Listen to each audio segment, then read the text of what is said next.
Aujourd'hui, nous allons voir comment résoudre une équation du premier degré. Pour te faire comprendre l'essentiel avec les équations du premier degré, nous allons faire trois exemples. Mais avant d'entrer en profondeur, tu dois retenir quelque chose. Lorsqu'on change de membre, on change de signe. Ensuite, le signe plus a pour opposer le signe moins. Et enfin, la multiplication a pour inverse la division. Nous allons commencer avec la première équation. X plus 5 égale à 12.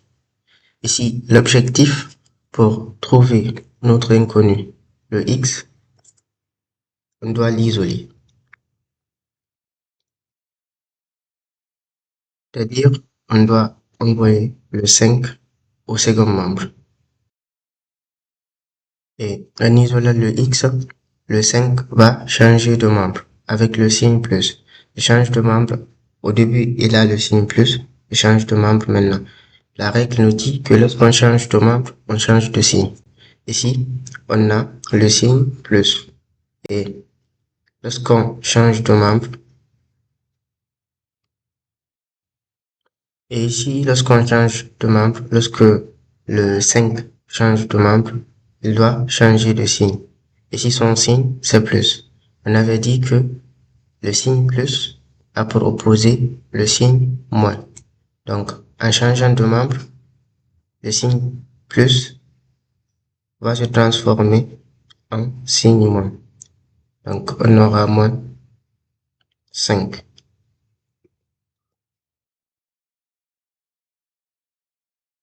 Et 12 moins 5, c'est ce qui va nous donner 7. Donc, on a trouvé la solution x égale à 7. L'inconnu égale à 7. Et pour vérifier si vous avez trouvé la bonne réponse, il suffit juste de prendre le 7 et revenir à l'équation initiale et le remplacer là-bas. Si à ce niveau, lorsqu'on remplace ici x par 7, lorsqu'on remplace x par 7, on aura 7 plus 7 plus 5 égale à 12. Donc ça vérifie. Et si c'était une autre valeur autre que 7, ça n'allait pas vérifier. Donc, notre inconnu x égale à 7. Et au niveau de notre deuxième exemple, nous allons faire la même chose. Nous allons isoler l'inconnu. Ici, notre inconnu, c'est x. Donc, 5 va aller au second membre. Et lorsque le 5 vient au second membre, on va appliquer les mêmes règles. Lorsqu'on change de membre, on change de signe. Et ici, le signe de 5, ici c'est moins. Donc on doit prendre l'opposé du signe moins au second membre. Et on a dit que l'opposé du signe moins, c'est le signe plus. Donc on aura plus 5. Et ça va nous donner, au final, 12 plus 5 est égal à 17.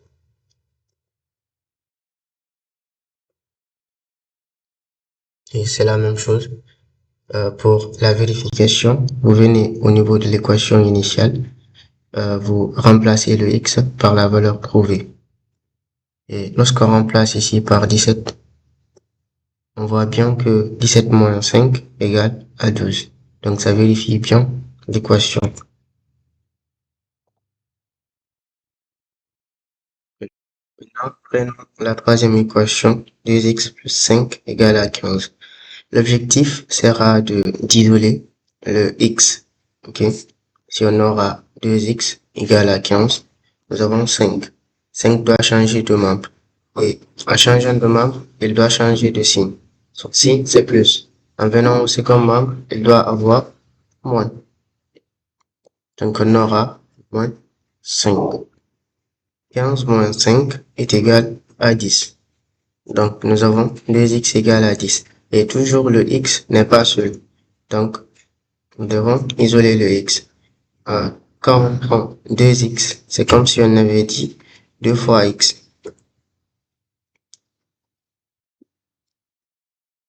Et c'est à ce niveau que la troisième règle va intervenir. La multiplication a pour inverse la division. Ici, nous voyons qu'au premier membre, le 2 multiplie x. En venant au second membre, il doit diviser le 10 et non le multiplier. Donc, on aura 10 divisé par 2. Et c'est ce qui va nous donner x est égal à 5. Donc, c'est la même chose aussi pour pouvoir vérifier si vous avez trouvé la bonne réponse. Il suffit juste d'aller au niveau de l'équation initiale et remplacer le x par la valeur trouvée. On aura 2 fois 5. Et vérifions. 2 fois 5, c'est 10. 10 plus 5, c'est 15. Donc, 15 est égal à 15. Ça vérifie. Donc, on a la bonne réponse. Si tu as bien compris ces équations que je t'ai expliquées, je te propose de résoudre les équations suivantes et tu me les mets dans les commentaires. Merci pour avoir suivi cette vidéo. Et on se retrouve la prochaine fois pour de nouvelles vidéos. Et surtout, n'hésite pas à t'abonner.